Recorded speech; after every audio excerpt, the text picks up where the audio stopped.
Boa noite a todas e a todos. Sejam bem-vindas e bem-vindos à quinta edição do C-Talks, uma série de webinars promovida pela Talents Executive, uma consultoria de recrutamento focada em alta liderança e conselhos, que faz parte da holding de recrutamento e seleção Talents Group.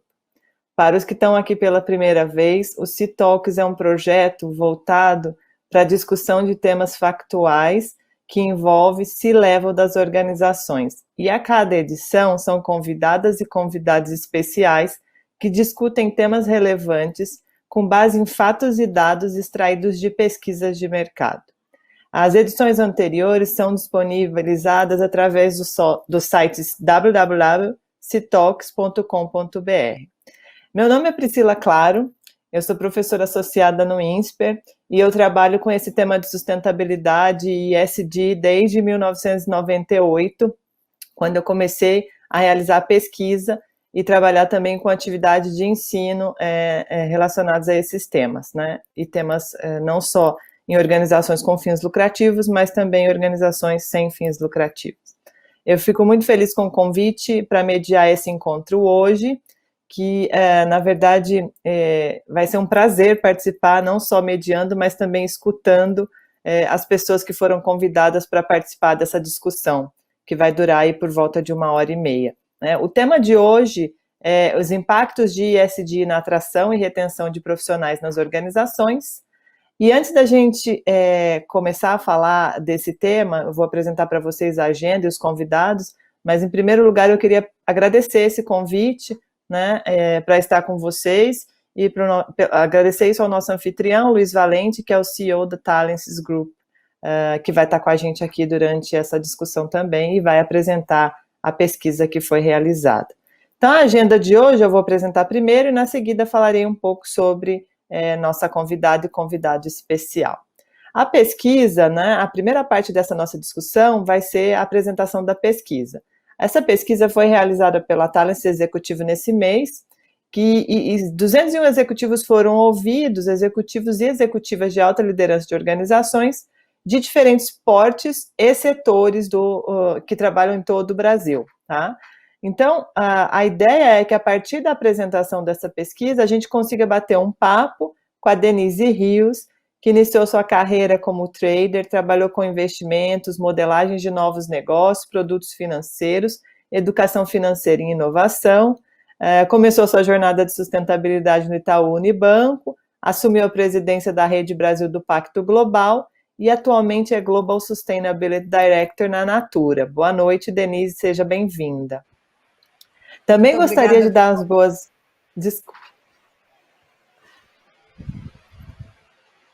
Também gostaria de dar as boas-vindas ao Márcio Uth, que atuou como CEO da Alpargatas, foi empreendedor e atualmente é conselheiro de diversas empresas de capital aberto e fechado no Brasil. O Márcio possui formação em Direito, MBA em Administração, Programa de Gestão Avançada pelo INSEAD na França e cursos de extensão em universidades do Brasil e no exterior. Boa noite, Márcio. Boa noite. Sejam todos bem-vindos. Sejam todos bem-vindos e vocês que estão nos assistindo também vão poder participar da discussão. As perguntas podem ser enviadas aqui pelo chat, pelos comentários, tá, do YouTube da Talents, ou quem preferir não se identificar pode também participar pelo site, que é o mesmo site que eu comentei anteriormente, www.ctalks.com.br. A gente vai ficar de olho por lá e por aqui também nos comentários, né? E é bom também lembrar para todos que tanto o webinar que vai ser, o que vai acontecer agora, como o material da pesquisa vai ficar disponível para vocês também no site para acesso posterior. Obrigada, Denise e Márcio. E para começarmos, eu convido o Luiz Valente para apresentar a pesquisa, então, sobre ESG e impactos na retenção de talentos. Bom, muito obrigado, Priscila. Antes de qualquer coisa, eu quero agradecer muito a gentileza da participação da Denise Rios, também do Márcio Uth e da própria Priscila também.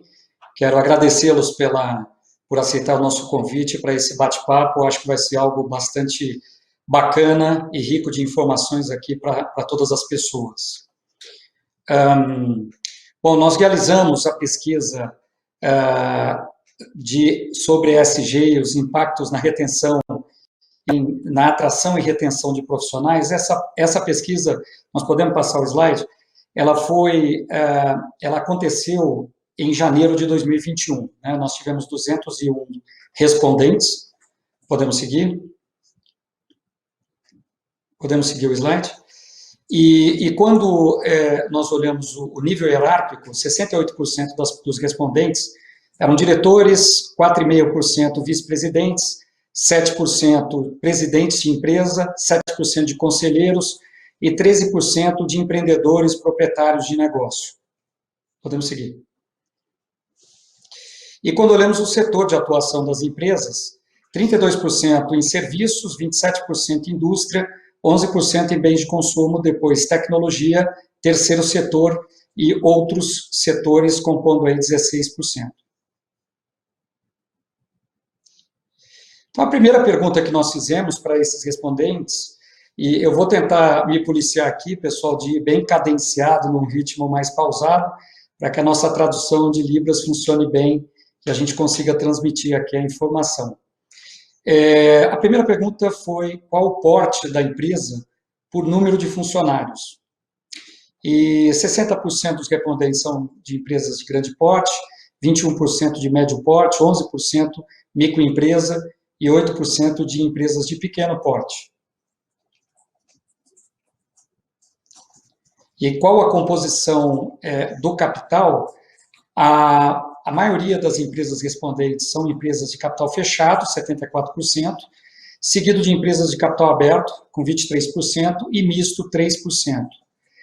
E quando nós falamos sobre o modelo de gestão dessas companhias, 62% delas são empresas geridas profissionalmente por uma estrutura profissional, seguido de empresas familiares, 20% dos respondentes, e 18% com uma gestão mista. Quando perguntamos quando foi a primeira vez que você ouviu falar sobre o conceito expressão diversidade em conselho, nós tivemos uma ampla maioria, quer dizer, quase metade dos respondentes, dizendo que escutaram sobre o termo, o conceito de diversidade em conselho, entre 1 e 3 anos. E para 25% das pessoas, há menos de um ano, e 11% de 3 a 5 anos, 11% a mais de 5 anos, 3% não me recordo.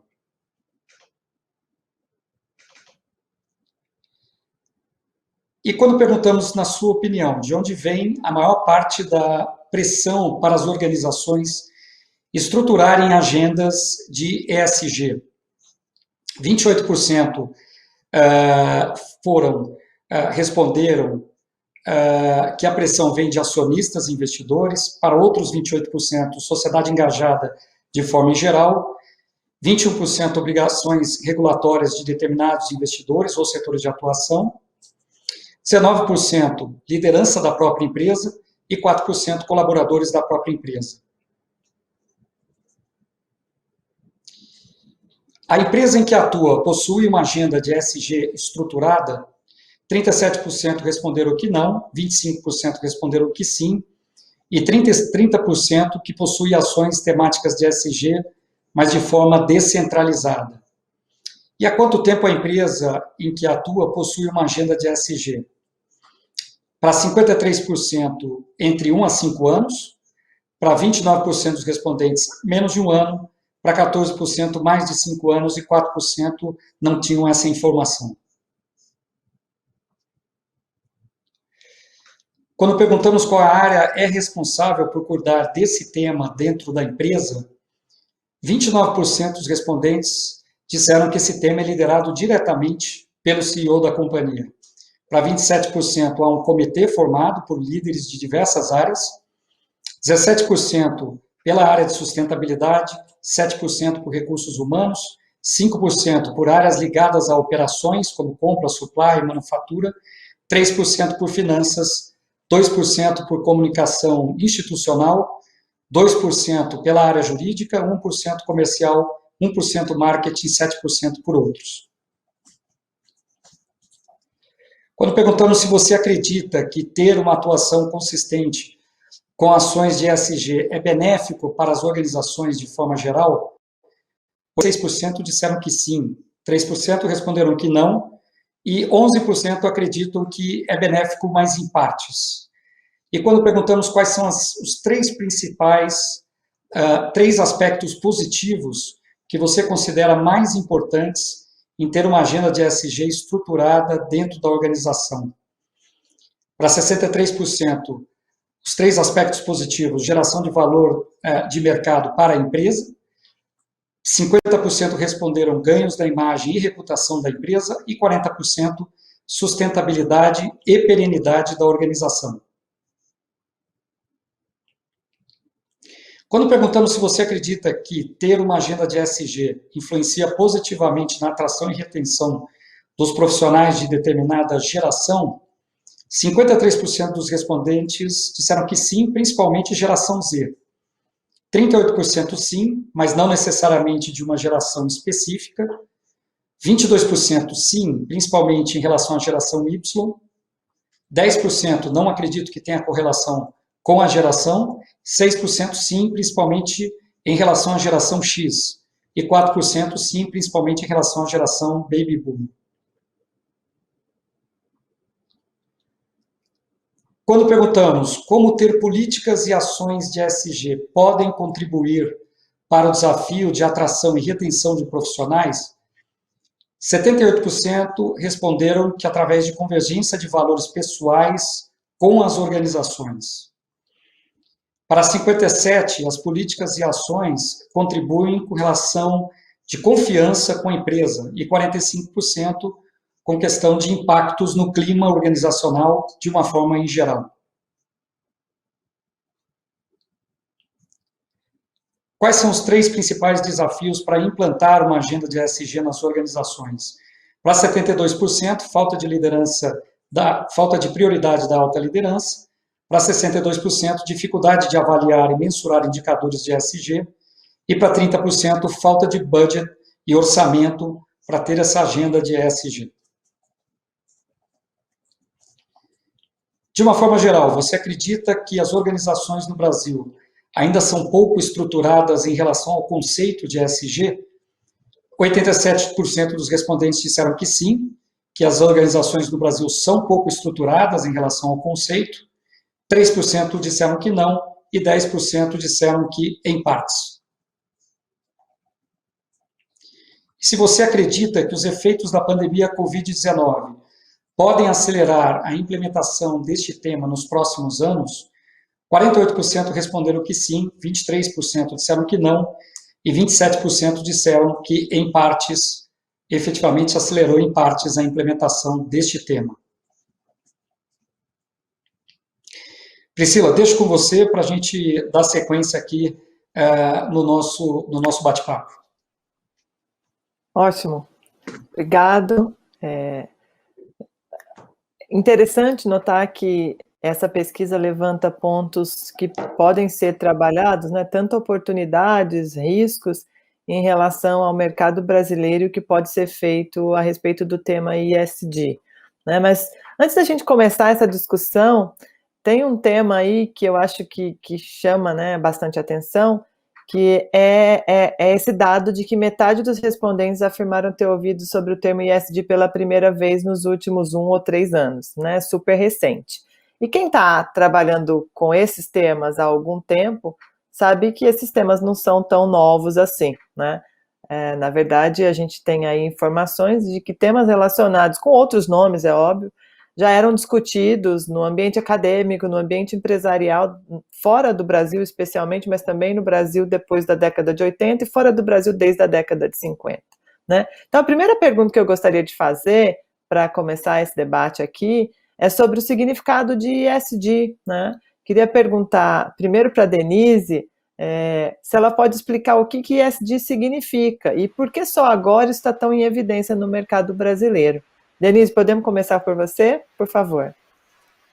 Claro, super obrigada antes pelo convite, pela oportunidade, e vamos começar falando dessa sigla, né? O que ela significa? É uma sigla em inglês, Em português, normalmente traduzida para ASG, então ambiental, né, são aspectos como uma empresa incorpora na sua gestão os aspectos de impactos ambientais que ela gera, muitas vezes reconhecidos pelos seus usos de recurso, como água, materiais renováveis ou não, e pelas questões sociais, de como ela monitora, controla, muda, na verdade, o seu impacto muitas vezes para positivo, interfere positivamente através das suas atividades nas questões sociais, muito ligadas aos temas de diversidade, muito ligadas aos temas de direitos humanos sendo respeitado dentro das suas operações ou nas suas cadeias de valor. E o último, que é o G, vem de governance em inglês e fala sobre boas práticas de governança, que já é um tema mais maduro. E como você comentou, Priscila, assim, esse já é um tema conhecido, muitas vezes ele já foi traduzido por responsabilidade social corporativa lá atrás, muitas vezes traduzido, né, na verdade incorporado, é uma das siglas que explica facilmente 3 aspectos de diversidade, de sustentabilidade, e mais recentemente ele se tornou famoso e talvez mais conhecido, e coincidentemente, na pesquisa mostra a maior percepção dos brasileiros para este assunto pós-Covid, porque investidores que já praticavam esta mentalidade, esse formato de análise da capacidade empresarial das companhias, da sua longevidade, do seu conhecimento da sua gestão de risco e dos seus impactos no meio ambiente, bem como a sua capacidade de prever impactos futuros, como as mudanças do clima, ou como todas as questões de direitos humanos que tanto a gente tem visto crescer recentemente, no seu modelo de negócio. E isso é considerado não só fonte de inovação, como fonte de boas práticas de gestão empresarial. Então, ao observar isso, esse tema se torna mais relevante porque recentemente, eu diria que 2 marcos importantes recentes trouxeram esse assunto à tona. Um, sem dúvida, o maior conhecimento e ciência do tema, a aceleração, né, desses impactos na nossa vida cotidiana, né?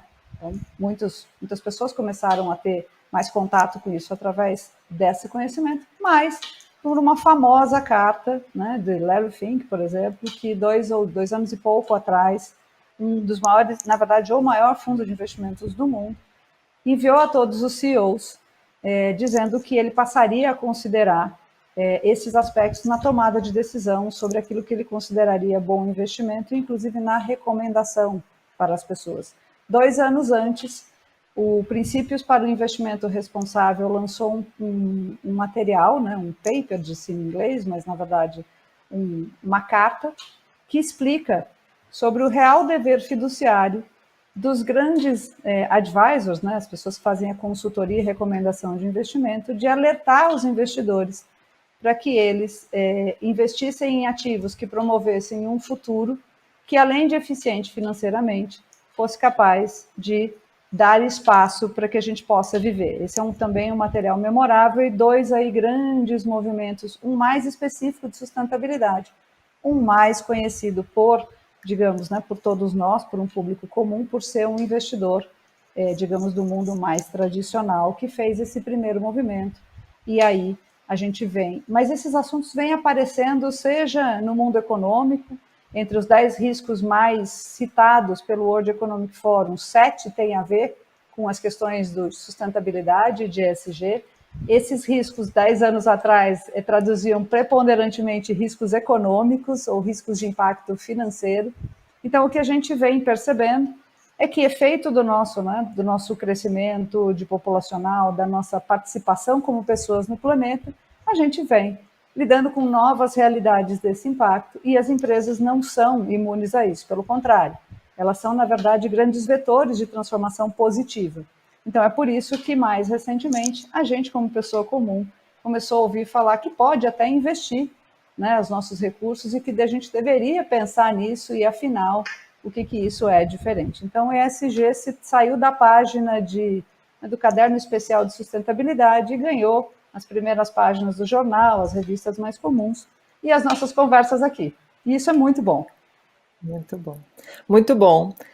Acho que é importante reforçar, né, um ponto que a Denise trouxe, que a sigla é ISD, mas a gente não pode esquecer o outro I, que é o aspecto econômico, né? Eu me lembro quando eu comecei a estudar isso, eu chegava para dar aula em educação executiva, e eu tinha, primeiro, uma resistência muito grande, porque eles me chamavam, professor que veio abraçar a árvore, né? E a primeira coisa que eu tinha que fazer era justamente mostrar, olha, a gente está falando de negócio, e a gente está falando de geração de valor. Então, acho que é importante resgatar isso, porque se existe esse tipo de, ainda, dúvida em relação ao que se a gente não colocar esse outro aspecto, muita resistência pode continuar existindo em função de que muita gente vai achar que tem que abrir mão de resultado financeiro. Então, acho que é importante isso que a Denise ressaltou. Queria só verificar se Márcio e Valente querem complementar algum ponto antes da gente passar para a próxima pergunta. Eu posso falar. Em primeiro lugar, Valente, Thales, obrigado pelo convite. Denise, Priscila, muito bom estar com vocês aqui, brigadíssimo. E as pessoas que estão nos assistindo, eu espero que seja divertido ficar com a gente aqui esse tempinho, uma hora e pouco, né? Sobre esse negócio que você colocou, assim, algum tempo atrás, era a responsabilidade social nos aspectos econômicos, sociais e ambientais, né? Que aí tirava o abraçar-árvore que você mencionou, que tinha um aspecto econômico. Então, acho que às vezes as pessoas têm uma certa dificuldade de encarar os fatos e aí procuram subterfúgios por meio de palavras, de outras coisas, mas a realidade é uma só. A empresa tem que ganhar dinheiro, sabe? A empresa não adianta querer ter só governança, environment e social, ela tem que ter resultado, né? E o resultado tem que ser maior. Eu não conheço ninguém que planejou uma empresa para ficar pior, uma empresa para diminuir, entendeu? Imagina Alexandre, se fosse aquele não podia chamar Alexandre o Grande, tinha que ser Alexandre o Médio, ou Alexandre o Pequeno, porque não teria, chamado o Grande seria ruim. Então, assim, vai troca, né? Você veja, de econômico, social e ambiental, aí vem ESG, que troca o econômico exatamente pela governança, né? Então, você não fala mais no econômico, mas fala na governança. E na governança, acho que está embutido aí um sentido econômico da companhia. Se você é um conselheiro de uma empresa, um CEO, administrador, e você acha que basta ter uma governança bacana para falar com as pessoas, basta ter uma relação bacana com a sociedade, e também uma relação interessante com o meio ambiente, não vai dar certo, porque tem que ganhar dinheiro, entendeu? Então as coisas têm que funcionar. Então, nesse sentido, eu tenho a impressão que a gente tem, mais do que ter as siglas, a gente tem que ter o conceito dentro de nós, para que a gente possa, então, perpetuar aqueles conceitos que são importantes. Eu não consigo imaginar uma empresa que não dê dinheiro, não, mas também não consigo imaginar uma empresa que não tem uma preocupação que realmente não se preocupe com o ambiente, porque é muito importante a questão ambiental. Ficar dizendo de novo para vocês, eu vou ficar aqui pregando para convertir, todos sabem muito bem a importância da questão ambiental. E a questão social, quer dizer, a questão social, não basta a empresa gerar empregos e pagar impostos, que ela se sente ou se sentiria bem, né, do ponto de vista social. Ela tem que pensar mais que isso. A comunidade onde ela atua, quais são os impactos que ela causa, se ela ajuda na educação, se ela preserva as pessoas. Enfim, eu acho que mais importante do que as siglas, e não estou desprezando as siglas, elas talvez sejam um meio de conduzir as pessoas de onde elas estão para onde elas deveriam ir, né? Eu acho que mais importante que isso é a gente ter interagido dentro de nós esses conceitos. Eu vi o Valente falando há pouco aí sobre as respostas que houve aí nas perguntas, enfim, na pesquisa que ele fez aí. Houve muitas respostas, mas algumas chamam a atenção, né? Eu ouvi falar nesse tema a primeira vez há 2 anos, 3 anos atrás. Eu pergunto, será que essa pessoa não lê jornal? Será que não viu revista? Será que ela vive hibernada num quarto escuro, que não vê nada? Não é possível, claro que as pessoas viram.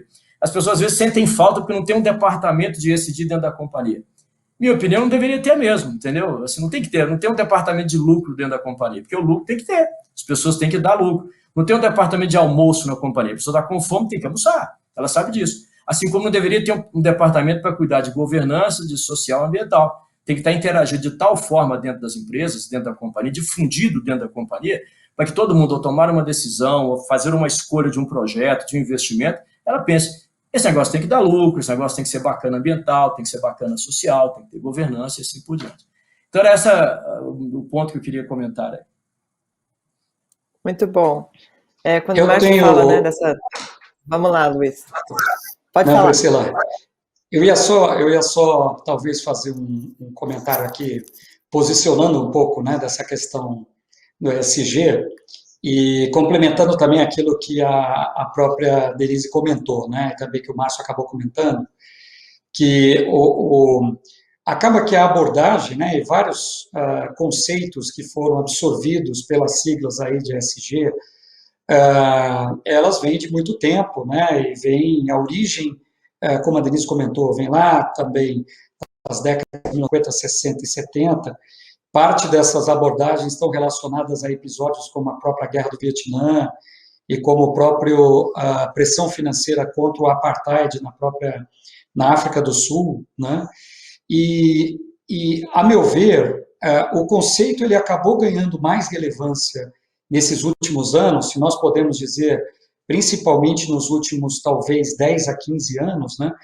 O termo ESG surgiu ali em 2005, né, na conferência da ONU, Who Care Wins, também com o Banco Mundial, mas o conceito foi ganhando força também em função justamente de todos os problemas climáticos, né, que a gente passou a perceber e também a medir no planeta, né, fruto aí de um crescimento econômico bastante desenfreado, né, e também contra o crescente desequilíbrio social e a discriminação de qualquer natureza, também contra as práticas ilegais ou antiéticas que alguns governos, empresas e entidades praticaram aí ao longo das últimas décadas, né? Então, eu recordo, por exemplo, desde nos anos de 1990, no final ali do século XX, um escândalo da Enron, né, da empresa de energia dos Estados Unidos, que foi um grande escândalo de corrupção, que deu origem a uma série de questões de políticas de compliance. O escândalo mais recente na própria Petrobras, né? Nós tivemos, por exemplo, o escândalo também em entidades, por exemplo, como a própria FIFA, né? E tivemos escândalos em outros governos, como um dos casos maiores de enriquecimento de um ex-presidente, que foi no caso da Ucrânia, com Viktor Yanukovych, né, que era o presidente da Ucrânia na ocasião. Então, eu acho que todos esses aspectos, na verdade, finalizando só esse meu comentário, somado também à crise gerada pela pandemia, ela vem produzindo, né, ao longo dos anos, uma crise de confiança e uma crise de reputação em governos e empresas e também na própria imprensa, de uma certa maneira, bastante grande. E isso foi evidenciado num relatório, que foi um relatório de 2020 da Edelman, chamado Trust Barometer, que ele está sinalizando justamente para essa crise de confiança da sociedade com governos, com empresas e também com a própria imprensa. Daí eu acho que vem da convergência de toda essa crise de confiança, de todos os problemas que nós temos tido no mundo nos últimos 20 a 30 anos, o fato de que a sigla ESG e o conceito ganhou força muito maior nos últimos anos. Muito bom.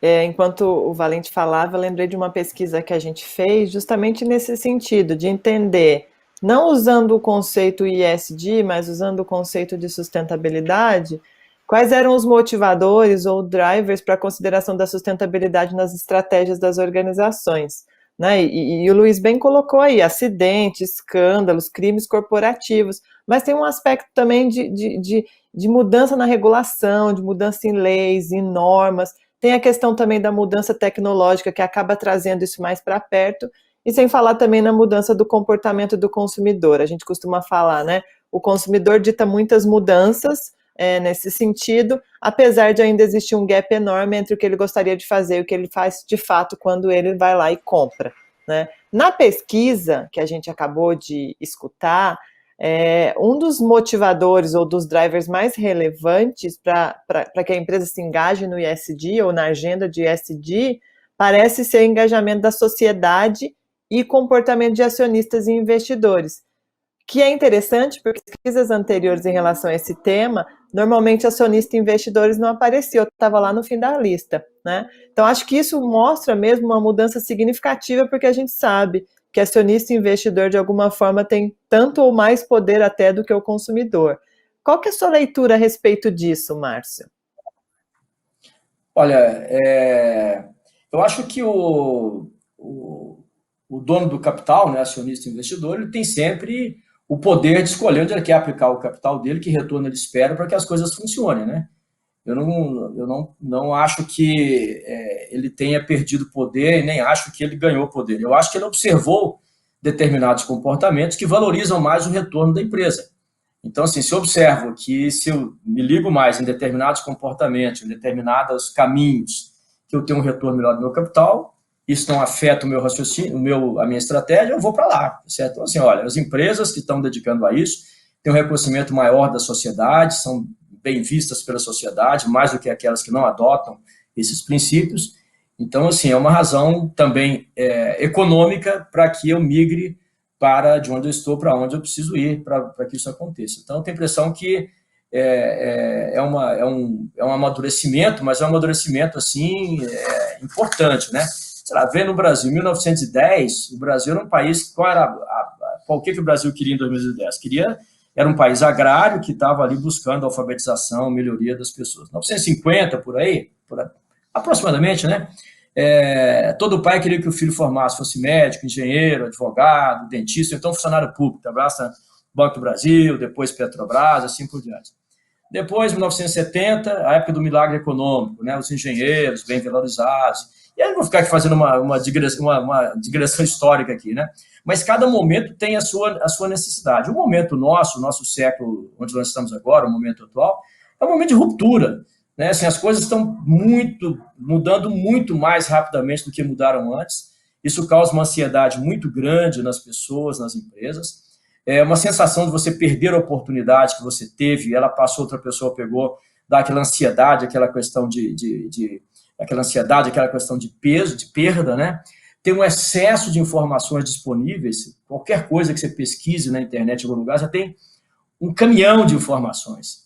E esse caminhão de informações, às vezes, prejudica a qualidade das informações, né? Então, assim, muita informação não quer dizer informação de qualidade, quer dizer que são muitas, não quer dizer que ela tem, de fato, uma qualidade importante, né?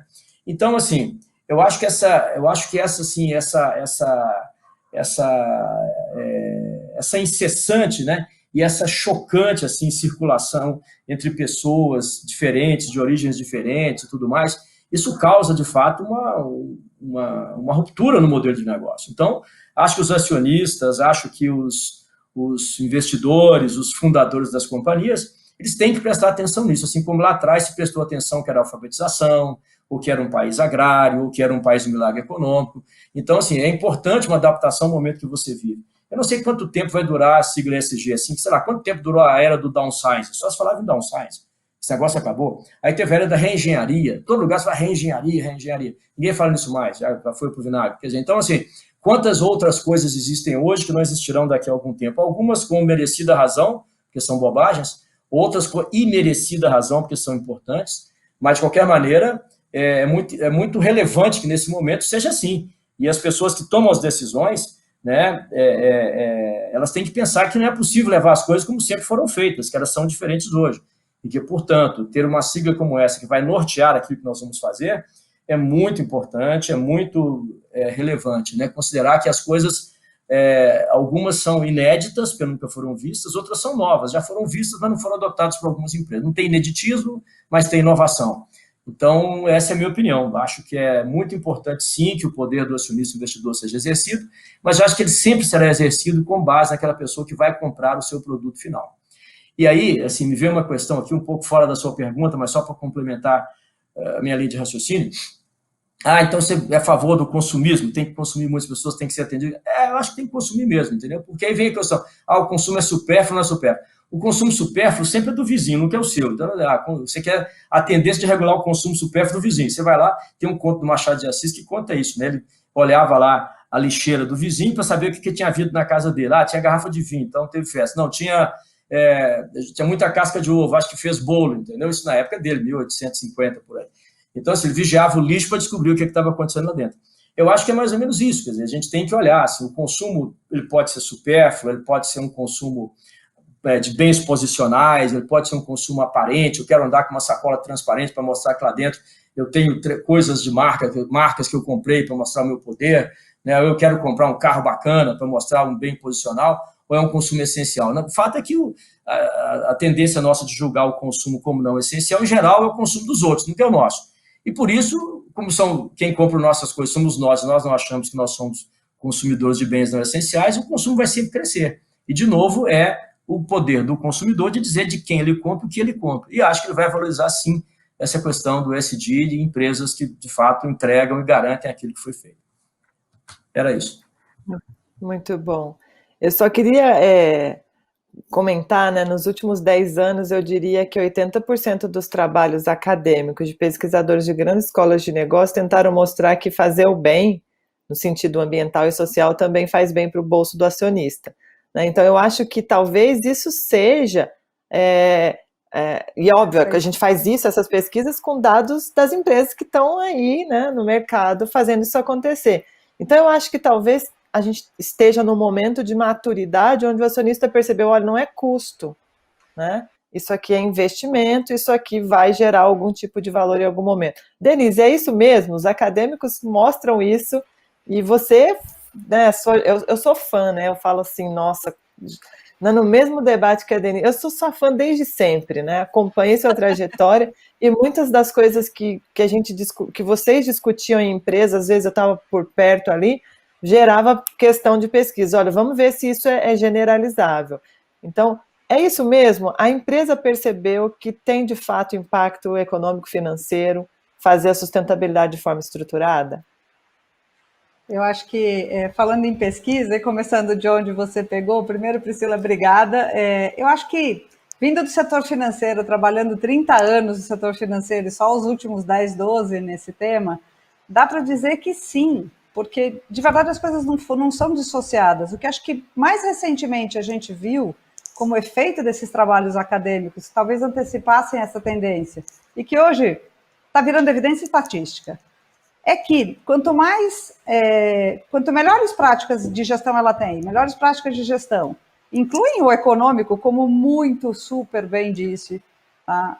O que a gente estava falando agora há pouco, mas elas são resilientes e, portanto, eu acho que hoje eu posso dizer que ao longo da minha trajetória, muito mais eu vi esse olhar mais amplo, eu diria, para aquilo que é sua performance e seu impacto, tá, como fonte de resiliência, fonte de inovação e fonte, inclusive, de novas oportunidades econômicas. E o que, na verdade, os estudos mostram, ou os índices mostram mais recentemente, é que há uma alta correlação entre bons resultados, especialmente no longo prazo, com menor volatilidade, para empresas que se antenaram para essas práticas e praticam este olhar com tanto rigor quanto o fazem com o financeiro, que o Márcio trouxe muito bem.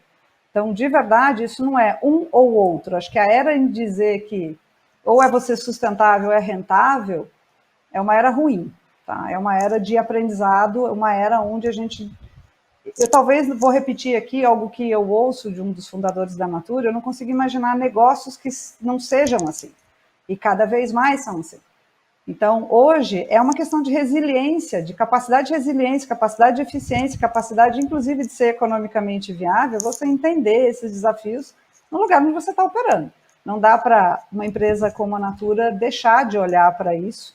E o mais importante é que, talvez, o que mais antecipe isso é que faz parte da cultura, desde do começo da Natura, ela está no propósito inicial da Natura, embora propósito seja uma palavra talvez um pouco mais moderna, né? Muita gente passou a emprestar isso, a dizer, né? A falar de propósito, mas o que a gente mais vê, assim, empresas que têm um firme compromisso com isso, através da cultura e da estratégia, tá? Elas fazem isso com o mesmo rigor que cuidam dos seus aspectos financeiros, das suas cadeias de valor, dos seus impactos, do seu modelo de negócio. Então, eu diria, como eu citei, acho que no começo, que é um bom sinal de que você continua pertencendo, como empresa, ao tempo onde você vive. E liderança nada mais é, tá? Liderança, resultado, longevidade, eficiência, capacidade do que permanecer na escolha das pessoas com as quais você faz negócio, com as quais você de verdade tem relações e, portanto, produz capital. Se você não permanecer na escolha das pessoas, provavelmente você não vai atrair, inclusive, mais recentemente, como mostra a pesquisa, por esse tema, os novos talentos. Tá? Então, essa é uma fonte de atração de talento, sem a menor dúvida. Por quê? Porque as pessoas querem aliar o seu propósito de vida àquilo que elas chamam de trabalho, cada vez mais. Então, não é só uma questão financeira, mas nunca vai deixar de ser uma questão financeira. E não necessita. O que a gente viu foi uma expansão desse olhar. Tá? Por quê? Porque geramos impacto. Eu costumo brincar, falar, você respira? Emite carbono. Tá? Então, qual é o impacto disso? Como a gente passa a medir isso? Como é que a gente, na verdade, adapta a boa gestão das empresas para cada vez mais considerar essas interdependências? Tá? Fala, eu não devo ter produtos, ou, na verdade, o impacto do meu produto pode ser transformado em algo mais circular, no caso de um produto concreto como os da Natura, mais biodegradável, com embalagens melhores, que ele deixe menos impacto, ou até regenere, tá? Que é um dos grandes desafios que a gente vem pela frente. Como é que as empresas podem contribuir através das suas atividades, daquilo que elas fazem, do seu expertise de negócio, para, gerando resultado, ser uma solução para problemas que vão além dela. Então, quando uma empresa faz o seu inventário de carbono, como a Natura já faz há 12 anos, compensa as suas emissões e tem um resultado e uma atração de investimentos, inclusive por causa, em função desse compromisso, ela está não só contribuindo para um modelo de negócio que é altamente eficiente, mas que atrai cada vez mais espaço e capital, seja na mente do consumidor, seja na reputação, seja no investidor. Por quê? Porque o investidor entende que essa é uma empresa que percebe as mudanças nas quais ela está operando e que ela não precisa esperar que carbono seja precificado para incorporar no seu balanço os eventuais impactos disso, seja pelo risco, seja pela oportunidade. Esse é um exemplo, por exemplo, de uma questão ambiental bastante comum das mudanças climáticas agora. Tá? Então, eu definitivamente concordo em gênero, número e grau com o Márcio de que ele não é novo, ele super incorpora o econômico, mas ele é uma evolução sobre a capacidade de gestão das empresas, definitivamente positiva e que retorna em resiliência e resultado. Na Covid, assim, o fato de ter cadeias de valor, por exemplo, que tinham, cuja a mentalidade dessa gestão de cadeia de valor era uma gestão de parceria, como as cadeias de produtos amazônicos, onde a Natura está há mais de 20 anos, foi essencial para que a gente conseguisse operar, bem como as consultoras. A Natura tem mais de 1.400.000 consultoras e a gente tem praticamente uma consultora em cada município do Brasil. Foi essencial, inclusive, para a gente ser resiliente à Covid, ser uma alternativa para as pessoas e conseguir usar dessa rede também para colaborativamente ajudar a resolver questões, seja através do nosso apoio a essas consultoras, seja através do que elas nos traziam da possibilidade de atuar coletivamente, com doações e tudo mais. Isso garante a resiliência da empresa. Talvez esse seja um excelente exemplo do porquê. Ao final de um ano tão conturbado quanto o ano passado, a gente teve bons resultados financeiros e continua sendo uma empresa também super reconhecida por esse trabalho. As duas coisas vêm juntos. E, para mim, isso é um sinal de inovação, capacidade de adaptação, modernidade e, de novo, boas práticas empresariais. Talvez um pouco novas para muita gente e talvez um pouco desconhecidas atrás das siglas. Mas, no final do dia, o que conta é a minha vontade como consumidor de escolher uma empresa em função disso, porque ela parece ser mais adequada para o mundo que eu estou vivendo hoje, para a marca que eu quero viver, para aquilo que eu quero, inclusive, exibir. Muita gente hoje, cada vez mais, quer ser vista e atrelada a isso. Por quê? Talvez lá atrás fosse a coisa do quem abraçava a árvore. Talvez hoje a gente entenda que florestas, e eu também sofri muito com essa conversa, imagina ser isso no setor financeiro, eu fiz essa transição, digamos, do lado mais tradicional para cá. E eu fiz essa transição muito por entender que é uma mentalidade de inovação. À medida que você consegue tangibilizar, concretizar, medir e verificar essa interdependência, você consegue tanto evitar risco, quanto olhar para as oportunidades de um jeito diferente. E é aí que se materializa o resultado, e é aí que se materializa o retorno, seja ele em atração de talento, seja ele em espaço na cabeça do consumidor, seja ele na cabeça do investidor. Então, eu totalmente concordo que isso é sobre boas práticas de negócios cada vez mais. Muito bom. A gente estava discutindo a questão do driver e do motivador, mas a Denise deu exemplos aí de fatores de sucesso para tirar essa agenda do plano e colocar para rodar, né? Então, eu acho que fica muito claro, né? Não dá para uma agenda estruturada sem pensar em cultura, sem pensar em relação de parcerias com fornecedores, sem pensar em medir resultados, né? E a gente está falando de indicador de processo, indicador de resultado, indicadores de impacto. Quando a gente está falando de ESG, né, nós vamos ter que descobrir que impacto é diferente de performance, né? São coisas que se a gente não, de fato, implementar, a agenda vai ficar no plano, né? Então, eu queria só escutar do Márcio se, além de cultura, relações de parceria, transparência e, principalmente, esse controle, né, bem feito, esse monitoramento e controle, se ele acha que tem algum outro fator importante para a gente tirar, de fato, essa agenda do papel. Em primeiro lugar, Denise, adorei a sua conceituação sobre o tema. Eu estou até com inveja, queria ter sido eu que tivesse tido essa ideia, muito bacana, muito legal. Mas olha só, respondendo a sua pergunta, eu acho o seguinte, que tem empresas que pegam um determinado tema, tortura o tema e tortura o 9 até o 9 virar um 6. Então, fica igual de cabeça para baixo, certo? E tem empresas que pegam o 6 e fazem virar o 9, só virar o contrário. Então, o que acontece? Há empresas que nascem com conceitos tão fortes e mantêm essa estratégia por muito tempo tão forte, que a sociedade passa a torcer por elas, entendeu? Assim, eu torço pela Natura, não consigo imaginar o Brasil sem a Natura. Se a Natura acabasse, eu sofri muito com isso. Se acabasse o 5º andar, eu fico pensando, caramba, ia ter que ter de novo gente para avalizar as pessoas, para alugar um apartamento, alguma coisa assim. Ia ser muito chato. Mas imagine que acabe o Google. Será que eu vou ter que comprar a enciclopédia Barça de novo? Imagina que acabe o Spotify, eu vou ter que comprar livro outra vez. Se acabar como é que chama do táxi? Uber. Se acabar o Uber, eu vou ter que ficar na chuva lá, dando sinal, implorando para o cara parar para mim de novo, porque não vai ter ninguém. Então, assim, a empresa, assim, tem uma miríade de empresas assim que vão. Sei lá, Steve Jobs morreu. Mas imagino que hoje, na Apple, alguém chega lá e diz assim, vamos fazer um telefone, mas vamos botar um parafuso aqui para segurar para a capa não abrir. Está tão incorporado nos procedimentos da empresa que o acabamento tem que ser lindo, essencial, que a embalagem que não é aceitável nessa companhia que essas coisas aconteçam. Eu estou dando exemplos assim fora, porque eu acho que uma coisa são as companhias inovadoras, que é muito bom ser isso. Uma coisa é você ler o livro. Sei lá, você leu Grande Sertão Veredas. Para mim, é o melhor livro que eu já li até hoje. Guimarães Rosa. Então, assim, eu queria ter sido Guimarães Rosa, mas eu não fui Guimarães Rosa, porque eu só li, o autor é ele.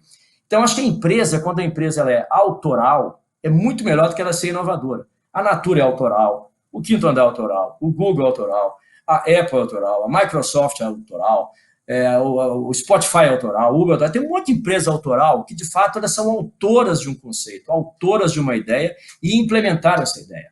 Eu acho que a autoria do ESG, independente da sigla, como acabou de nos ensinar a Denise aí, já está incorporado nas pessoas, se não está, deveria estar aparentemente, é algo como isso, entendeu? As empresas, a gente vai torcer para as empresas que, de fato, praticam e que prezam comportamentos como esse. Porque você não prezar comportamentos como esse, desprezá-los, se desprezar e não prezar, vai ser igual você tentar segurar a cachoeira com a mão. Vai ficar embaixo da queda d'água, não vai segurar nada, vai passar tudo, entendeu? Porque você não vai conseguir viver numa empresa que tem uma relação, não estou dizendo até de uma empresa fornecedor, sei lá, empresa fornece, sei lá, minério, acabou de ter um acordo hoje da Vale gigante lá com o governo de Minas, e ela não está na linha de frente. Eu não deixo de comprar um carro da Volkswagen, estou chutando aqui, porque o minério era da Vale. Nem sei de onde veio o minério, não estou nem aí para onde veio. Vou lá, escolho o carro, gostei, compro. De onde veio essa chapa? Foi a Vale que fez ou foi a CSN? Enfim, será quem fez, mas eu vou lá e compro o carro. Porque está muito atrás na cadeia. Mas mesmo essas empresas que estão muito atrás na cadeia de fornecimento, de contato com o consumidor, ainda assim tem essa preocupação e tem que ter mesmo. Porque ela se manifesta na relação com o consumidor final, ela se manifesta na capacidade de você escolher as melhores pessoas para trabalhar com você, mas também no inverso, de as melhores pessoas te escolherem para trabalhar. Uma coisa é você escolher alguém, o cara chega lá, entra e começa, dá um salário e tal, vai ficando. Mas quando a pessoa te escolhe para trabalhar, porque ela entende o que você faz, gosta do que você faz, ela se sente ali dentro protegida pelos valores que essa empresa tem, pelos comportamentos que essa empresa tem, ela fala, essa relação é duradoura, aqui eu vou ficar. Então eu recebo uma proposta para ganhar 15% a mais, não sai, porque aqui dentro eu tenho... Se os valores não são os mesmos para ficar paralelo, primeiro não tem valor contrário que choca. Então, assim, eu prezo o que essa empresa preza, ainda que nem tudo que eu prezo esteja lá dentro. E uma das coisas que eu deveria prezar, como consumidor, como empregado, é uma empresa que, de fato, zela pelo bom resultado, portanto, ela é uma empresa perene, mas que também ela zela pelo ESG, qualquer coisa que venha depois. Porque, sinceramente, você viver numa sociedade e não estar ligado em tudo que você tem que fazer com a sociedade, de prestar para a sociedade. Na parte ambiental, como explicou tão bem a Denise. Então, veja bem a sociedade, o exemplo que ela deu, são 1.400.000, se não me engano, esqueci o nome, promotora, enfim, as pessoas da Natura aí, IMAI que vendem, né, os produtos da Natura, promotor, eu acho que você falou o nome aí. É muito bacana isso, entendeu? É muito melhor do que só pagar imposto. É muito bacana você ter uma relação com a natureza que vem há mais de 40 anos, enfim, assim por diante. Mas é bacana que isso seja visto, seja valorizado. É importante que a Natura seja a autora do livro e não a leitora do livro. Então, acho que é isso que eu penso sobre esse tema. Muito bom, ótimo. Acho que a gente chegou e tocou em alguns assuntos que agora a gente vai virar aqui, né, as perguntas todas para o Valente. A pesquisa mostra que mais de 50% dos jovens, né, vamos chamar de jovens, geração Z principalmente, valorizam muito o ISD, né, a empresa que ele quer trabalhar, se não tiver alguma coisa relacionada a ISD, ele nem se atenta para ela ou vai deixar de pensar naquela empresa. E em alguns outros casos, a gente tem aí a situação de que o talento vai pedir demissão, né? Na pesquisa de vocês, isso ficou em torno de 50%, né? A gente vê que é 50% da força de trabalho dentro dessas gerações. E aí eu me lembrei, lendo a pesquisa, de uma situação, é um caso, não vou citar nome de empresas nem do aluno, mas um aluno que se formou e um super aluno, um talento não só técnico, mas principalmente de relacionamento, comportamental, foi trabalhar num banco de investimentos, saiu do país, voltou para o país, continuou trabalhando no mesmo banco de investimento e um dia sentou com o chefe dele e pediu demissão. E o chefe não acreditava porque ele pediu demissão, foi lá e propôs para ele um reajuste enorme na remuneração variável, benefícios do tipo um carro muito melhor do que o que ele tinha, e ele virou para o chefe dele e falou, olha, você não entendeu, eu quero ir para o trabalho de bicicleta, né? Então, essa geração tem nos desafiado no sentido de rever várias das práticas organizacionais, principalmente de gestão de recursos humanos, que eram tidas como práticas muito efetivas, né? Então eu queria escutar de você, Valente, que é headhunter há muito tempo, acompanha o movimento de mercado, acompanha o comportamento dos executivos. Quais são os principais desafios para essas organizações brasileiras e também internacionais atraírem e não perderem talentos nesse contexto de ESG? Perfeito, Priscila. Então, eu acho que na esteira das transformações, né, que a própria Denise comentou, né, das transformações que vêm acontecendo, da disrupção num sentido absolutamente amplo, né, que temos experimentado nas questões das empresas, dos negócios, das tecnologias e no convívio dentro da sociedade, é fato de que você tem gerações, a própria geração Y, né, dos millennials, que já estão aí no mercado há um bom tempo, né, os millennials talvez mais velhos estão na casa dos 35, 36 anos de idade. E também da geração Z, que são aqueles que estão chegando agora ao mercado de trabalho, os mais jovens, né, são gerações que são absolutamente interessadas e engajadas, genuinamente engajadas, em companhias que apresentam práticas de negócio responsáveis, tanto com o meio ambiente, mas também com a diversidade e inclusão, e também responsáveis com questões éticas, né? A gente vê o tempo todo, eventualmente, postagens ou mensagens no Twitter denunciando uma determinada companhia por um ato inadequado e assim por diante. Quer dizer, a internet também, a tecnologia proporcionou tudo isso, né, de você poder ter acesso em tempo real à informação em qualquer momento, em qualquer lugar do mundo, né?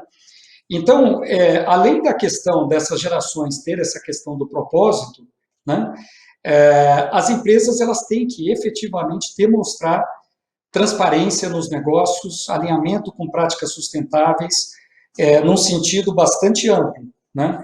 E ao demonstrar isso no mercado, elas terão efetivamente serão mais atraentes para essas gerações como ambiente de trabalho. Eu queria acrescentar uma outra coisa, um outro ponto, dentro do que a gente estava falando sobre a pressão que vem também, Priscila, da própria sociedade, em relação à adoção de práticas ESG,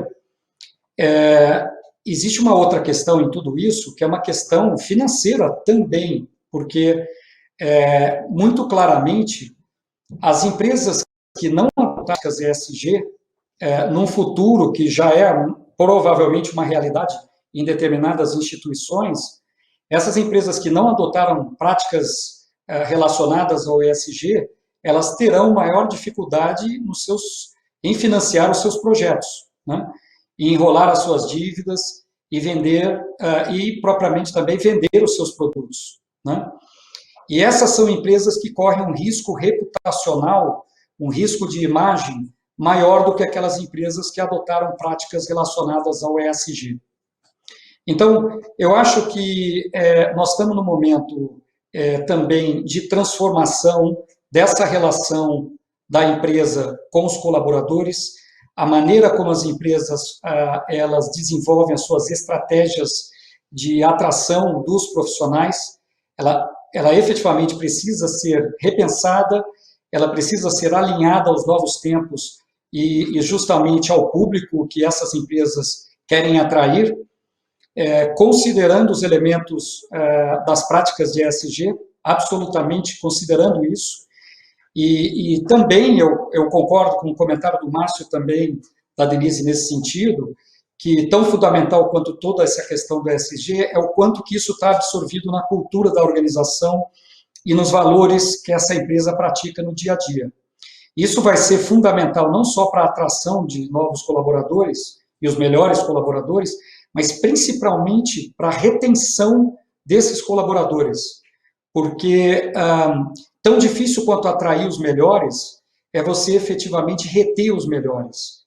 E aí você precisa ter uma coerência muito grande naquilo que é a tua filosofia de negócio e naquilo que é dito para os colaboradores, mas naquilo que é praticado no dia a dia, em como é a relação com a liderança e como os líderes da organização também transmitem a mensagem e tomam as decisões no dia a dia com base nessa cultura, com base nesses valores e muito alinhado aos princípios da organização.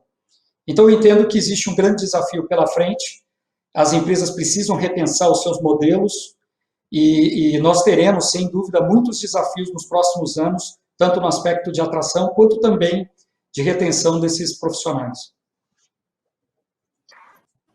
Muito bom. Tá, a gente recebeu, eu vou parar um pouco de perguntas, porque a gente tem recebido várias perguntas aqui pelo chat, super interessantes. Eu acho que tem uma do João Senise, que engata bastante com o que você acabou de falar, Valente, que é o quanto o tema ESG tem surgido nos processos de seleção de executivos por parte dos candidatos questionando as empresas. Quanto isso tem pesado como uma agregadora? Né? Uma pergunta super relevante, e acho que o Valente pode comentar sobre isso, mas talvez Denise e Márcio as experiências aí que tem nessas empresas. Não, excelente pergunta, viu, Priscila? E, bom, já deixo aqui um abraço ao João Senise. O João é conselheiro do Talences Group, é nosso conselheiro na empresa e muito respeitado no mercado, e a pergunta é ótima. Curiosamente, e a pergunta é muito boa e eu tenho que ser muito sincero em responder essa pergunta, curiosamente, ainda são poucos os candidatos que perguntam diretamente sobre práticas relacionadas a meio ambiente, relacionadas à questão social e relacionada também à questão de governança da companhia. É muito mais comum você ter candidatos perguntando sobre o modelo de governança, principalmente candidatos no níveis gerenciais e níveis executivos, no C-level. É mais comum esses executivos, esses profissionais, ou candidatos aqui no nosso caso, perguntarem sobre questões do modelo de governança, das práticas de gestão, da questão da existência ou não de um conselho, de políticas específicas. Então, há uma preocupação no nível mais sênior, claro, sobre a questão do modelo de governança. Isso, sim, aparece nos nossos processos. Perguntas relacionadas às práticas de meio ambiente, emissão de CO2 e tratamento de resíduos, são perguntas que raramente vêm aos processos, a não ser algumas posições que são efetivamente relacionadas ao mundo da atividade, né? Eventualmente, nós conduzimos algumas posições ligadas ao mundo de ESG ou ligada à sustentabilidade, sim, aí sim você tem perguntas nesses casos. Mas candidatos de outras áreas, é mais raro você ter perguntas relacionadas ao tema de meio ambiente, sustentabilidade, e também das questões sociais. Por outro lado, perguntas que, aí sim eu diria que, na grande maioria das entrevistas, elas aparecem, são perguntas relacionadas à questão de cultura organizacional e os valores da companhia. Então, há uma preocupação, principalmente no nível mais sênior, com o aspecto da cultura e a prática disso no dia a dia. Mas os conceitos relacionados a ESG, eu diria que principalmente o environment e a questão social, ainda em menor parcela, elas aparecem aí nas entrevistas. Denise, complementar? Eu queria pegar uma carona. Eu acho que o Luiz vai lembrar de um momento onde a gente conversou, talvez lá no passado, sobre isso, e eu concordo totalmente que hoje é muito mais sobre a cultura, e eu acho que a cultura é o melhor tradutor dessa mentalidade, né, mais focada só no resultado, a qualquer custo, a qualquer preço, uma mentalidade bastante antiga, e que já não está mais no nosso dia a dia, e as perguntas sobre cultura, gestão, remuneração, benefícios, elas às vezes traduzem um pouco disso, mas muito mais sobre o ambiente de trabalho, sobre a hierarquia, sobre se você está usando modelos que são mais colaborativos e que permitem, portanto, né, que as pessoas cheguem e contribuam mais, aliem mais seu propósito ou seus talentos a um objetivo da empresa. Eu vejo muito, e eu tenho visto crescer o interesse, a quantidade de perguntas, e assim, um olhar mais focado para os níveis, principalmente de conselhos, e os níveis executivos mais seniors, para pessoas que têm este olhar a mais, ou que têm uma especialidade desse olhar ligada a algum negócio. Então, o que eu acho que tem cada vez mais acontecido, inclusive na visão mais recente, lançada no compromisso mais recente, que foi lançado pelo grupo Grupo Natura &Co, do qual a Natura faz parte, né? Uma das menções aos próximos passos de sustentabilidade fala de conselho, da gente garantir uma maior diversidade de gênero, saindo de 35% e indo para 50% de diversidade de gênero no mínimo, nos próximos 10 anos nos conselhos.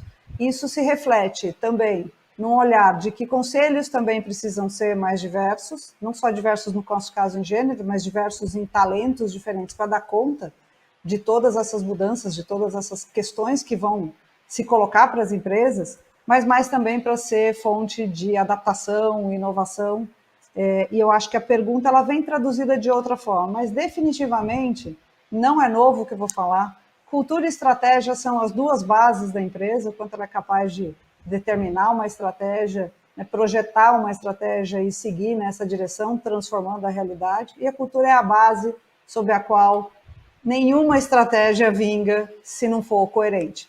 Então, eu diria que cultura realmente é a primeira a refletir essas perguntas e cada vez mais, especialmente nos jovens talentos, né, eu li uma pesquisa hoje maravilhosa falando da geração Z chegando aos primeiros postos de gestão, então a geração aí que está na fase dos 20 e poucos anos indo, né, para os seus primeiros cargos de gestão, e a geração Y já alcançando aí os cargos mais sêniores de gestão e o impacto que isso vai ter na tomada de decisão, na retenção desses talentos e na escolha deles por participar de grandes empresas ou mesmo começar uma nova e empreender. Isso cada vez mais é relevante. Então, acho que a pergunta ela vem traduzida de cultura, mas especialmente na sua capacidade de garantir hoje que os próximos diretores, gerentes e senior management da sua empresa vai querer ficar aqui nos próximos 10 anos.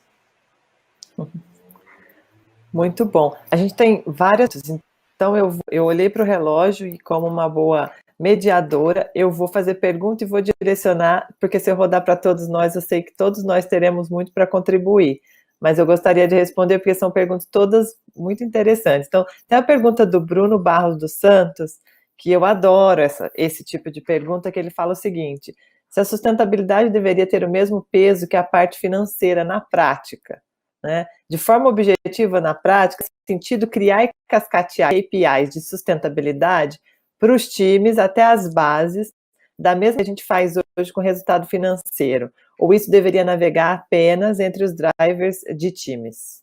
Essa é uma pergunta super relevante, né? A gente sabe o quanto a gestão da remuneração, a remuneração variável, os indicadores precisam estar alinhados com as estratégias, e se sustentabilidade faz parte da estratégia, também tem que estar alinhado na gestão da performance, da remuneração. Então, como é uma pergunta que tem a ver com essas diretrizes mais de controle e de gestão de pessoas, o Márcio está quietinho ali, eu vou cutucar ele. E aí, Márcio?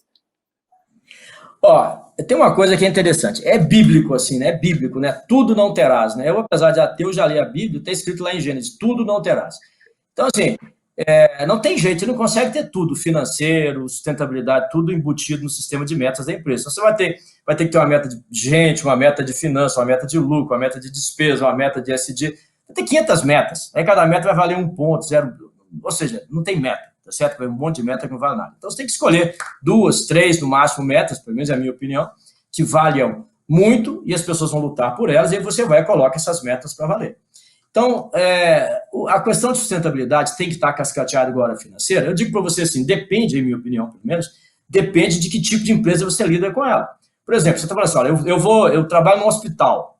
Se eu fosse trabalhar no hospital, eu queria saber assim, onde joga o fígado velho quando faz um transplante? Será que joga no lixo, põe na água, põe naquele negócio de triturador e vira água e vai embora? Ou será que tem um destino para esse fígado que foi transplantado? Onde vai a injeção que foi usada da seringa? Então, é claro que aí a questão ambiental é mais relevante. Se eu trabalho na lojinha de doces da esquina, que fornece doce muito bacana, eu não tenho essa preocupação, porque eu vou ter outra preocupação com a parte financeira da companhia. Se eu trabalho numa companhia mineradora, é claro que eu vou perguntar muito a questão ambiental, porque ela é relevante, lá a meta talvez deva passar por diversas áreas da companhia, a meta de sustentabilidade, e é uma empresa commodity, né? Minério é commodity, então você maneja pouco o preço e maneja pouco a compra, é mais como se acomoda a transformação desse negócio em dinheiro. Então, assim, eu acho que para dizer se ela tem um nível de importância igual, a minha resposta é assim, não sei, Barros, depende muito da empresa a que você se refere. Eu acho que cada caso, nesse caso, é um caso diferente. É como a questão da cultura que foi colocada. Por exemplo, o que eu acho? Eu acho assim, a cultura da empresa, se você vai pegar essas metas e perpassar por todas as áreas da organização, depende muito. Por exemplo, eu falo para vocês, bom dia, você responde assim, bom dia. Isso é cultura? Não, isso é educação, isso é tradição. Sempre que me pergunto bom dia, eu respondo bom dia. Então, a cultura da empresa não é o óbvio. O óbvio toda empresa tem. A cultura da empresa são os traços que essa empresa tem, que vão levar essa empresa a ter um modelo de decisão, a um modelo de compreender os fatores críticos de sucesso para que eles estejam embutidos na cultura de decisão dessa companhia. Você tem, basicamente, você pode fatiar várias decisões. Digamos que você vai fatiar as decisões em decisões por consenso e decisões por dissenso. Qual que é a diferença? Decisão por consenso. O real está desvalorizando. Eu vou comprar dólar, vender dólar, depende da minha posição. Eu vou lá, o pessoal fala que o real está subindo. O real está subindo. Então, vai lá, corre antes que suba mais, para você poder fazer um ativozinho em dólar. Mas talvez que é uma decisão por consenso, se é feito manada. Você nem parou para pensar se amanhã seria melhor do que hoje. Vai lá comprar, está todo mundo comprando.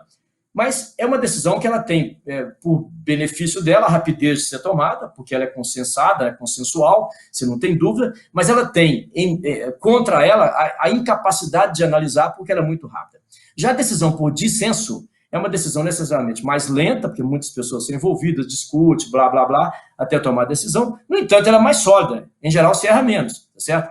Agora, quando você fala assim, eu vou cascatear a meta financeira e a meta de sustentabilidade da mesma forma, eu digo, isso é uma coisa por dissenso. Tem que parar e pensar que tipo de empresa é, quanto eu vou pagar por isso, quanto isso vai valorizar a minha companhia, para que a partir daí eu consiga tomar essa decisão, se por consenso, se por dissenso, e aí descer no detalhe e saber se essa companhia aceita ou não isso. E outra questão é a cultura da companhia, não a cultura do que é repetitivo. O que é repetível, em minha opinião, não é a cultura. O repetível é a tradição, é aquilo que você faz todo dia. Isso é repetível, para mim não é cultura. A cultura são os fatores críticos de sucesso, que se a empresa errar, ela vai perder negócio, ela vai perder tamanho, ela vai perder importância. Para mim, isso são traços culturais. Então, a Natura tem um modelo de gestão que tem uma cultura, a Ambev tem um modelo de gestão que tem uma cultura diferente. Cada empresa tem a sua cultura de manejar a companhia. O importante é extrair da cultura aquilo que não é cultura, aquilo que é repetição. Muitas vezes fala assim, isso aqui é cultural. Essa empresa recebe muito bem as pessoas que chegam aqui para trabalhar. Para mim, isso não é cultura, é uma repetição. Você repete aquilo, você não transforma isso em negócio, tá certo? Transformar em negócio teria que ser um traço cultural da companhia. Então, assim, dito isto, eu penso assim, se for uma meta realmente importante para essa companhia, ela deveria sim passar por todos os níveis da organização, tanto quanto a financeira. Mas se a companhia não tem isso como sendo uma meta importante, não. Deveria ficar no nível lá em cima de alguém, ou talvez em nível nenhum. Deveria estar na cabeça das pessoas, as pessoas deveriam praticar isso, assim como as pessoas sentem sede de tomar água, assim como as pessoas têm que dar lucro todo dia, elas sabem, olha, eu tenho que colocar no meu parâmetro de decisão esses fatores aqui que são importantes para que eu resolva a companhia. É isso, Denise. Desculpe. Muito bom. Só um ponto, porque acho super relevante isso que você falou, Márcio, que se não faz sentido para a empresa, não devia estar na cabeça de ninguém escrito em nenhum lugar, né? Então, por isso que a gente fala, sustentabilidade não é receita de bolo, tem a ver com o negócio, tem a ver com a estratégia. Então, é muito customizável, né, o modelo de gestão em função do que a escolha decidiu fazer, né, o que ela pode e o que ela decide fazer. E tem mais uma questão que eu acho que é importante relatar, que a gente avalia junto com a empresa, às vezes esse esforço é feito, mas se cascateia lá embaixo, no nível operacional, uma meta que aquele indivíduo não é responsável pelo resultado. E aí pode ser muito pior, porque você fala para ele, você vai ter que gerar isso e ele nunca vai conseguir gerar aquilo. Isso não acontece só na sustentabilidade, acontece para outras metas também. E aí você gera uma frustração do indivíduo. Então, assim como qualquer outro indicador de resultado, que pode influenciar ou não na remuneração variável, tem que tomar muito cuidado com o que vai ser cascateado, né? Tem que ser feito de forma planejada e de forma alinhada com o que é a estratégia e a cultura, né, da empresa. Vou passar para uma próxima pergunta, até para a gente poder, qualquer coisa, se for o caso, a gente volta aqui depois nessa pergunta. E eu vou perguntar para a Denise, porque a Natura é uma empresa B, certo? E a pergunta da Adriana Chaves para uma empresa que está começando a olhar para esse assunto de modo mais estruturado, mas que já tem práticas ESG, como vocês avaliam a certificação do Sistema B? Muito legal a pergunta. A Natura é talvez, na verdade, uma grande empresa, né, e uma grande porta-voz, né, da certificação B. A Natura foi a primeira empresa, grande empresa de capital aberto a se certificar como uma B Corp. Mas essa certificação, ela tem como objetivo ser um guia, na verdade, um guia de boas práticas, de indicadores, de como você pratica e como você se torna uma melhor empresa para o mundo. Tanto que a gente acredita muito nisso, tanto que a gente emprestou esse lema, né, do Sistema B para a nossa visão mais nova, né, que é a visão 2030, que fala que as 4 empresas do grupo se comprometem a, nos próximos 10 anos, praticando aqueles guidance que estão lá, aqueles guias que estão lá, a serem empresas melhores também para o mundo. Então, a certificação B, ela tanto funciona, existem hoje empresas certificadas com 2, 3 pessoas, e empresas na classe da Natura, internacionais, grandes empresas. E o melhor caminho, na verdade, do Sistema B é, inclusive, o caminho de aprendizado. Porque a certificação em si, o processo em si, é quase uma autoavaliação do que, como bem disse o Márcio a respeito de cultura e estratégia, daquilo que você faz como empresa e qual é de verdade, né, o impacto que você gera ou pode gerar, quais são as contribuições que muitas vezes você pode dar ou não, e como isso se intercala com a sua gestão. Então, como é que é isso do ponto de vista do consumidor e tudo mais? Funciona para um pequeno restaurante, para uma pequena agência de serviços, funciona para uma empresa média. Muitas vezes a gente recebe um oi, que legal, de alguém na nossa cadeia de fornecedores que se certificou B pela experiência, né, dessa prática, dessa cultura de ser uma empresa B dentro da Natura, ou porque entendeu também que esses indicadores, todas essas referências e esse compromisso, né, em se tornar uma empresa que é eficiente para os seus acionistas, para os seus colaboradores, para os seus stakeholders mais, digamos, óbvios, mas também é eficiente para o mundo onde ela está vivendo, ela contribui para isso, faz com que muitas empresas se mobilizem a isso, e isso cabe para todo mundo. Então, acho que a beleza aqui do B é conseguir conectar uma empresa que surge, um negócio novo que surge, a uma mentalidade de, puxa, cada vez mais, né, negócios assim prosperam mais ou atraem melhores talentos, como a gente falou aqui, nascem com uma cultura mais forte, mais resiliente, mais moderna, mais contemporânea, mais interdependente, e o B é um bom caminho para isso. E é um bom caminho também porque até esse primeiro ano de certificação, você passa por um processo, seja o de, né, fazer acesso, né, fazer o self-assessment, como se diz, e você passa por um processo de identificar o quão na prática você já faz algumas daquelas coisas e nunca tinha talvez percebido ou medido, e o quanto você ainda poderia melhorar. Então, para se certificar, uma empresa consegue fazer aí teria que fazer em torno de 80 pontos, numa grade de quase 160, se não me engano. E isso é uma jornada de aprendizado, mas a oportunidade de, durante esse processo, participar da rede B e aprender com outras empresas, sejam grandes, sejam pequenas, onde a gente faz lá laboratórios ou processos onde falamos com essas empresas sobre como cortar caminho, sobre como compartilhar práticas, né? É o melhor benefício para que empresas de todos os tipos consigam já trabalhar com essa mentalidade, com essa lógica de impacto. Então, a gente tem muito orgulho da certificação, mas tem muito mais orgulho de poder dizer que talvez a gente seja um exemplo de que sim, é possível, sim, é viável, seja financeiramente, seja do ponto de vista de impacto, e muito mais do que isso ajuda cada vez mais, como acho que você disse, Priscila, que a gente tenha, seja torcedores, seja cadeias de valor, sejam pessoas que nas nossas redes queiram cada vez mais trabalhar com isso. E isso é muito bom também para uma empresa que está começando. Eu diria que, inclusive, é um bom atalho, tá, para o caminho de se tornar empresas que são relevantes para as pessoas, para os consumidores e para o mundo onde elas estão vivendo. Isso definitivamente é um bom caminho de sucesso se a gente está falando de um mundo mais contemporâneo. E ser um acesso também para uma pequena empresa é uma das coisas que mais ajuda a gente fomentar essa mentalidade, essa cultura de gestão, tá? Cada vez mais, seja através das nossas redes, seja através das nossas contribuições com isso. Os guias do B, ou seja, as metas, os compromissos, a forma como a gente mede o B, foram a inspiração para a gente garantir os nossos compromissos para o futuro. Na Visão 2030, boa parte dos nossos compromissos públicos que estão lá foram inspirados em compromissos que definem o que é uma boa empresa segundo a certificação B. E hoje a certificação B também tem sido muito vista, na verdade, em parceria com o Pacto Global. Ela também é um caminho, né? O SDG Action Manager é uma bússola, né, quase como se fosse um autodiagnóstico de quanto a sua empresa hoje está endereçando, através das suas atividades, os maiores desafios do mundo, sejam eles diversidade, desigualdade, mudança climática, fome, água, todos os outros 17 Objetivos do Desenvolvimento Sustentável, que eu carinhosamente chamo o to-do list da humanidade.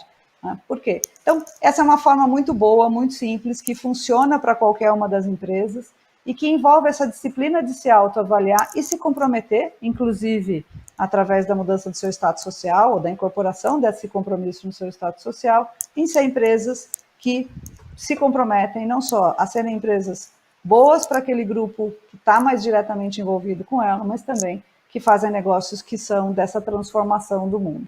Então, a Natura tem super orgulho de, inclusive, exibir essa certificação B, a gente se recertificou agora. Não é um processo simples no meio, né, de toda essa fusão, e tem o compromisso, inclusive, de fazer com que as 4 companhias se certifiquem.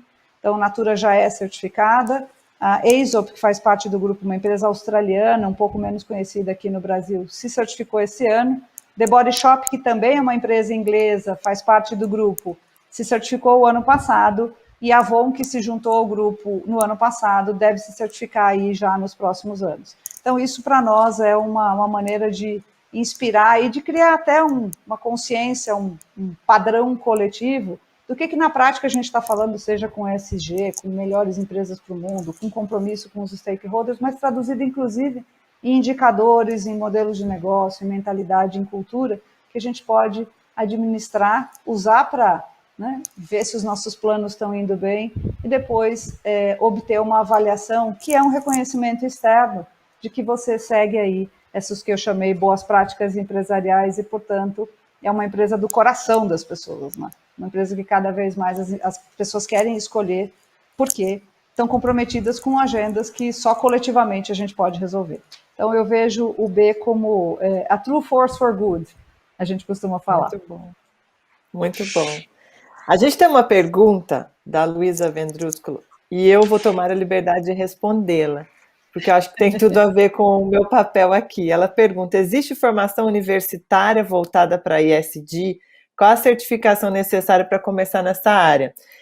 Luísa, essa é uma pergunta que lá em 2000, quando eu me formei, eu me fiz, na verdade, não com o nome ESG, na época era sustentabilidade, basicamente, que a gente usava, e eu acabei estudando muito, era uma formação acadêmica que eu buscava, então eu buscava um mestrado acadêmico, e eu acabei não encontrando algo que tivesse muito alinhado com o que eu queria para minha carreira, que era fazer um mestrado acadêmico que tivesse sustentabilidade de negócios. Eu acabei indo para a Holanda na época, eu fiz meu mestrado em ciência ambiental que tratava sociologia do meio ambiente, né? Então, acabei me especializando em gestão para sustentabilidade e na época tinham poucas alternativas, muitas das alternativas que a gente tinha em termos de formação eram muito técnicas. Hoje eu diria que tanto no Brasil como fora do Brasil, a gente tem várias formações focadas no tema, em diferentes níveis, né, de formação, pós-graduação lato, senso, estricto senso, cursos de educação executiva curta, média e longa duração, eu diria. Alguns cursos customizados, muitas empresas acabam solicitando, né, demandando cursos que toquem nesses temas e que sejam customizados para o ambiente de negócio da empresa. Então, hoje existem várias alternativas. Talvez você não vai achar ainda muita coisa com o nome ESG, né? Então, tem que saber exatamente qual é o conceito que está por trás, qual é o termo técnico que está sendo usado, mas existe sim, inclusive em plataformas online, né? O Live Learning vem também para potencializar esse tipo de formação. Mas a minha essência me diz que eu trabalhei, né, como co-chair do Prime, que é o braço do Pacto Global para educação responsável, como é que a gente vai formar os líderes responsáveis do amanhã, e toda a experiência que eu tive, não só no INSPER, mas também com as outras escolas que fazem parte do Prime no Brasil e fora, é que a gente tem que trabalhar esses temas relacionados à sustentabilidade em todo e qualquer tipo de formação. Sustentabilidade não é uma área, sustentabilidade é uma competência, deveria ser uma competência. O cara que vai trabalhar na área de vendas, ele tem que entender de sustentabilidade. O cara que vai trabalhar na área financeira tem que entender de sustentabilidade. A gente chamou empreendedorismo lá atrás, né, de uma área que depois virou competência. Eu acho que sustentabilidade vai na mesma linha.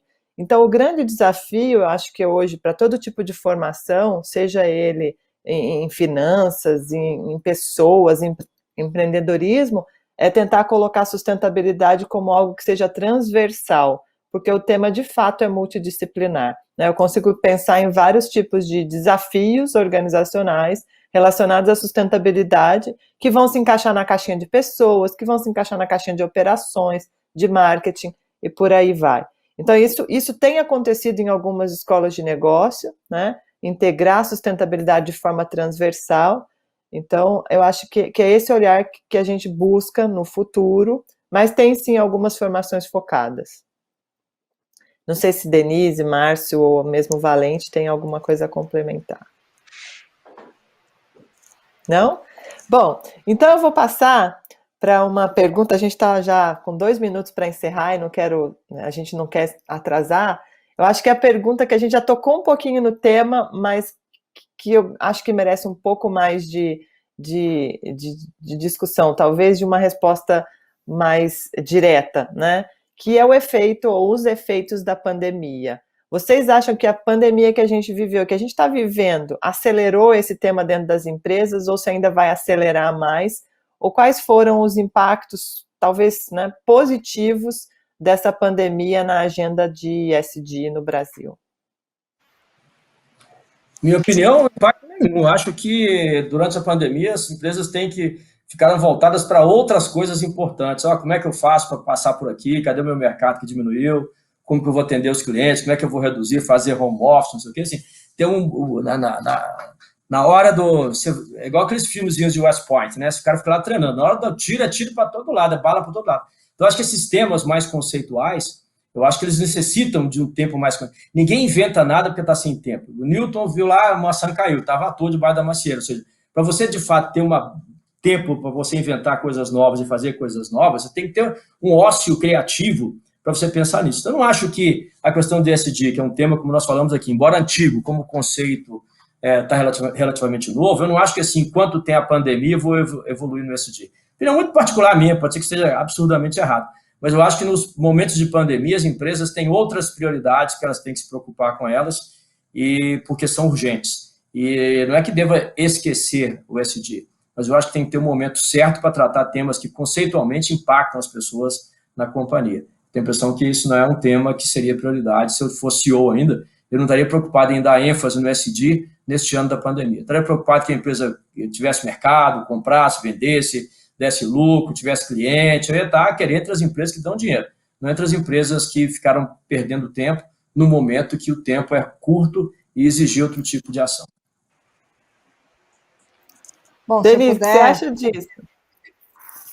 Eu acho que, na verdade, acelerou, mas eu concordo com o Márcio num ponto. Na verdade, a gente não está falando de ESG, a gente está falando, vou usar o exemplo da Natura, de no primeiro dia da pandemia, falar qual foi a primeira preocupação e qual foi o primeiro compromisso, ou qual foi o primeiro movimento que a gente fez. Garantir que as nossas pessoas, tá, continuassem seguras. Segundo, manter a economia rodando. E terceiro, garantir que a nossa rede de relações continuasse prosperando. Então, a gente tornou isso público.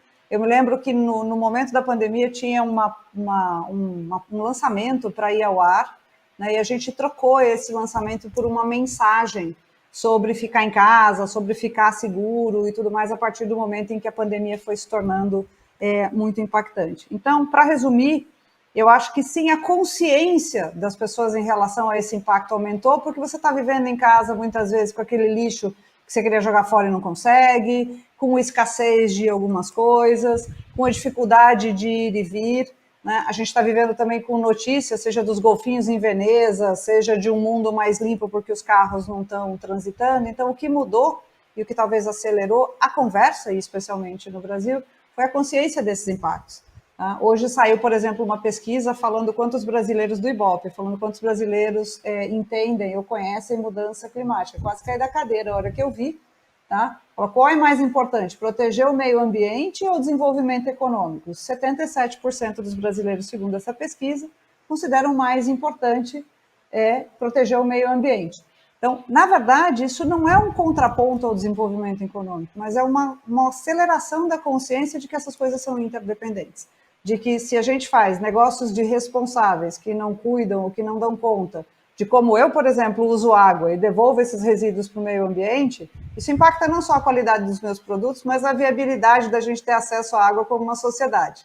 Algo como uma empresa que eu não tenho o direito de conversar sobre, eu não tenho o direito de avançar sobre um bem público. E muitas vezes a gente está falando de, quando a gente fala de carbono, né, a gente fala carbono parece uma coisa muito intangível. Fala carbono, como o Paul Polman me ensinou uma vez, falou, é uma coisa muito simples. Se você é uma pessoa muito corajosa e não acredita nisso, experimenta entrar no seu carro amanhã e virar escapamento para dentro. Você vai perceber na hora o efeito que, usando o seu carro, você absorve o benefício e o impacto que você terceiriza para uma sociedade inteira. Então, o que aumentou foi essa consciência, essa percepção e, portanto, uma valorização dessa prática. De novo, volto aqui como estratégia, como parte do dia a dia. Mas se ela não estava na estratégia, provavelmente ela não entrou agora. O que deve ter acontecido é ter acendido uma luz de que cada vez mais a gente vive num mundo que é de um tamanho só, ainda não achamos outra alternativa, de que a gente tem, nas questões de direitos humanos e diversidade, um mar de oportunidades e problemas para tratar, tá? De mundos que são feitos para algumas pessoas e não para todo mundo. A gente tem uma causa na Natura que permeou a história da Covid e todo o nosso compromisso, que chama Cada Pessoa Importa, e ela fala que cada pessoa é um mundo e todo mundo importa. Então, não dá para fazer um mundo segmentado num mundo onde tem que caber todo mundo. Então, acho que, de verdade, o que mudou foi a consciência, e não tem nada de novo aí, mas talvez tenha uma aceleração do impacto, porque ele acabou chegando nas nossas casas. Pela primeira vez, a Mãe Natureza mandou todo mundo, coletivamente, ao mesmo tempo, pensar no que está acontecendo. Talvez tenha sido esse o efeito. O bom é que agora a gente consegue, de fato, falar que a atividade humana é um dos principais drivers do aquecimento global, porque a gente teve um experimento na escala global, onde todo mundo parou, e a gente consegue comprovar isso. Nossa, a gente precisa ter esse dia. Talvez eu mesmo dissesse, nossa, isso nunca vai acontecer. Aconteceu. Que bom que a gente pode capturar os efeitos disso. Exato. Gente, nós já passamos do tempo aqui, né? Tá uma delícia essa conversa, quinta edição do C-Talks, mas já passamos do tempo. Eu queria agradecer a Denise, ao Márcio, ao Valente. Essa discussão foi riquíssima. Vocês que estão aí do outro lado devem estar pensando assim, nossa, eles programaram tudo isso, a gente fugiu de todo o roteiro, né? Só conto isso para vocês, porque eu acho que quem está aqui hoje está falando com conhecimento de causa, não só de causa na organização que representa, mas de causa de vida, né? E agradeço a vocês também que nos acompanharam nesse debate, pelas perguntas, pela participação, e o material do webinar, né, vai estar disponível aí, como eu falei antes, no site do ctalks.com.br. Agradeço de novo o convite por estar aqui hoje. Obrigado, pessoal, e até a próxima.